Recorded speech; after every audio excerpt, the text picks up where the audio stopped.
Hey guys, welcome back to Fast Fix. In this video, we're going to show you how to look at your liked videos on Instagram. So first, open up your Instagram app, as you can see here on your screen, and then open your Reels right here at the bottom. So tap this one.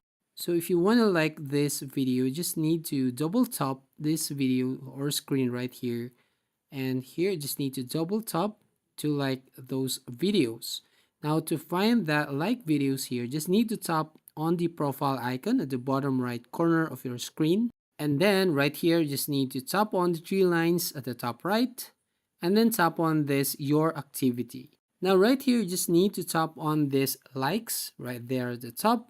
And finally on this page, if you tap on this reels icon right here, you'll find all your like videos on Instagram. So yeah, that's how you basically look at your like videos on Instagram. So if you find this video helpful, please consider to like and subscribe to this channel, and don't forget to hit the notification bell to notify you on the next video.